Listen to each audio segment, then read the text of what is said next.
Ayan, good morning mga best. Titikman natin ngayon itong mga dessert natin, pero nilagyan ko siya ng twist. Meron tayong biko na may ube at saka biko na may yema. Tapos kasi gusto din namin yung chocolate, so etong parang kakanin na merong chocolate at saka toppings, tsaka yung tikoy roll siya, pero hindi ko na siya ni-roll best. Para madali na lang pag namimiss mo yung tikoy roll, on top na lang siya at meron tayong nuts na na nag-grind natin. At yung yema natin hindi masyadong malapot. So next time malapot ang gagawin natin. Tapos ito naman nakakanin din siya, pero ube yung toppings niya at saka meron siyang grated coconut na toppings. Yan, start na tayo, kain na tayo. Good morning mga guys! So, ayan, try na natin.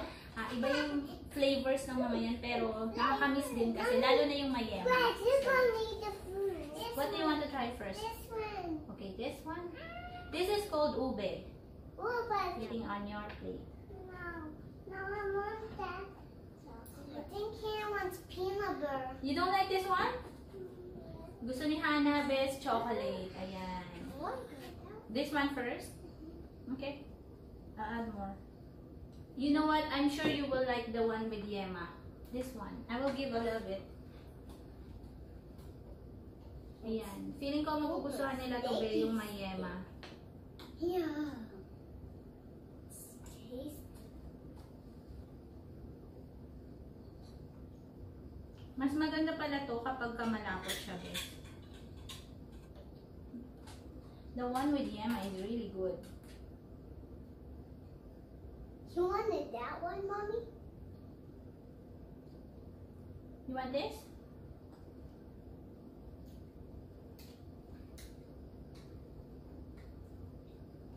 Mama, I'm a baby. Aww, you're a baby.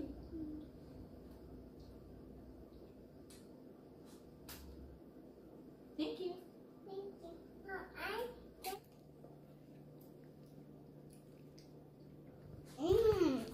This is yummier than that. What's your favorite? Isa pa lang naman.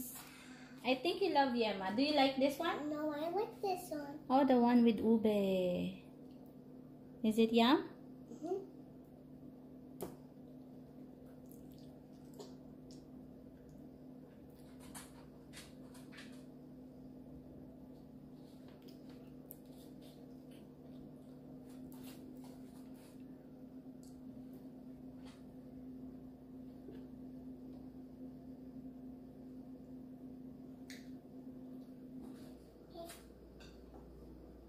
Man natin best.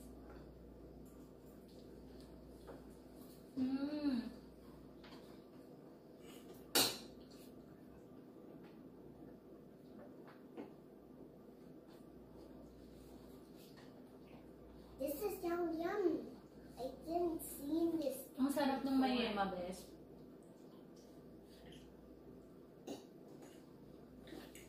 Sobrang sarap ng may yema.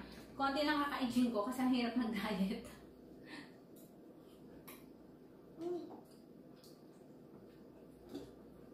It's yummy before I eat. I have never eat this before. Favorite ko sa lahat, yung yema, tsaka yung may chocolate.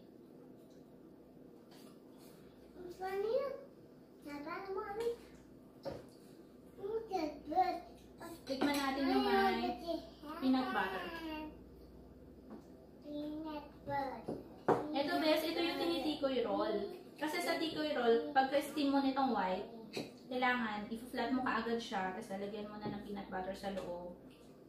This one. Hindi ko na niluto tong ube na to. Yan yung nabibili sa Asian store. Best, konti na lang ang natira. So, lahat masarap. Ayan. Ito, napakadaling gawin. Pwede mong lagyan ng toppings na ganyan. Depende sa iyo kung ano. Favorite ko yung may yema. At saka itong, yung ube okay lang din. Pero alam nyo, nakagawa ko nito, yung ube siya. Hinalo ko siya dun sa white. Ang sarap niya dun. Bago ko i-steam best, hinalo ko sa white. Ayan na tayo ng ating mga kakanin. Pakita ko sa inyo ha. Ayan. Glutinous na glutinous. Yum. Subo muna tayo. Super.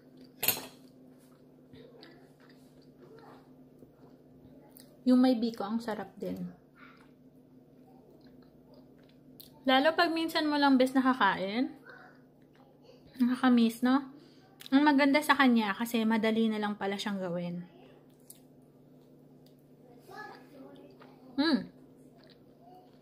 Last. Eto, gusto ko to. Promise. Alam niyo, bes, dati, nung bago ako dito, meron dito sa mga Asian store yung mochi.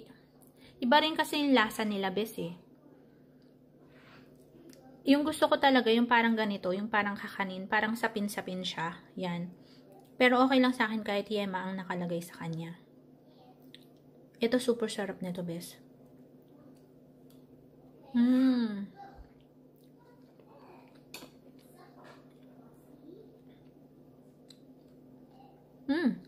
Super sarap. Ayan mga bes, natikman na natin lahat at masarap siya.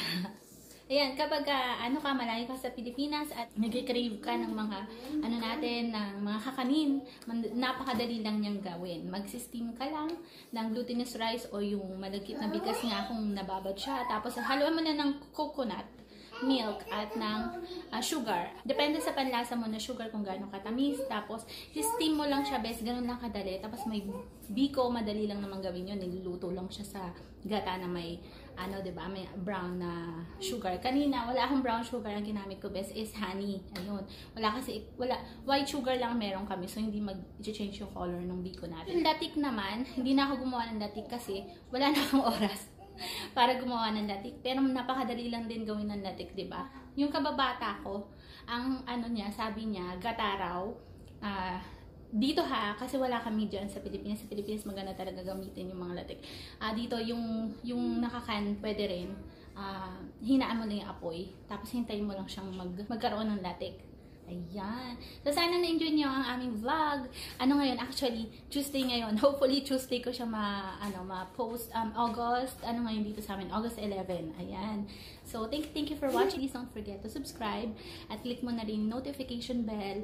Every week, meron kaming bagong video. So, gumagawa kami ng family vlog, mga best. Minsan, merong songs tayo. At iba-iba pang vlogs. Pero more on family vlogs kami sa bahay. Kasi, madalas sa bahay lang din naman kami. Tsaka yung mga ginagawa namin, yung mga pinupuntahan namin, yun, i-share namin every week. At sana makatulong ito sa inyo, napakadali lang gawin. Glutinous rice lang o yung maligkit na bigas na nababad mo, tapos i-grind mo lang siya sa blender, tapos haluan mo siya ng coconut milk para ma-blend mo siya. Kasi yung water, nang tanggalin mo na yung water para mas malasa yung coconut milk. So, ako, pwede mo i-strain yung water. Tapos, instead na yung water nasa bigas is lalagyan mo coconut milk. Tapos, pagka-blend mo sa kanya, creamy na yun siya. Tapos, lalagyan mo ng sugar. Depende sa tamis na gusto mo. Tsaka mo siya i-steam hanggang maluto siya. Yung sa akin is isang rectangle lang yung nagawa ko kagabi. So, kinat ko siya sa 4. Yung isa yema, yung isa yung chocolate yung nilagay ko na Nutella. Pwede rin yun mag-melt ka ng butter na may chocolate. Yan. Tapos, peanut butter na may yung grinded na peanuts para sa tikoy, pero hindi ko na siya na-roll, bes. Ginawa ko na lang siyang parang kakanin style. At saka yung isa naman, ube on top. Pwede rin yun. Kung ano yung may mismong flavor, pwede mong gawin. So, kahit malayo tayo sa Pilipinas, magagawa natin ng paraan yung mga kakanin. Kasi ako dati, hindi pa ako marunong ng pag-steam yan. So, nag-crave talaga ako ng mga ganong kakanin. Ang alam ko lang kasi gawin yung biko. So, ayan. Ngayon, meron na tayong solusyon sa ating cravings sa mga kakanin natin from Philippines. And you can also put on the flavor that you like. At saka yung namimiss mo. At saka yung kagaya nun, chocolate on top siya. Kakaiba siya, diba? So, kung gusto mo lang naman, depende sa'yo. Pero masarap talaga yung may yema on top. Wow! Oh, she's the cat. Let's show you to them. Ayun mga best, may chocolate pa siya. Ayan, cat daw si Hana. Kitty! May chocolate pa siya sa bibi na. Hindi na kami magla-lunch at saka next week hindi na kami kakain ng dessert na. Thank you for watching. Ingat tayong lahat at stay strong pa rin sa buhay. Take care! Take care! Stay strong sa buhay. Stay strong sa buhay. Always be happy. Always be happy.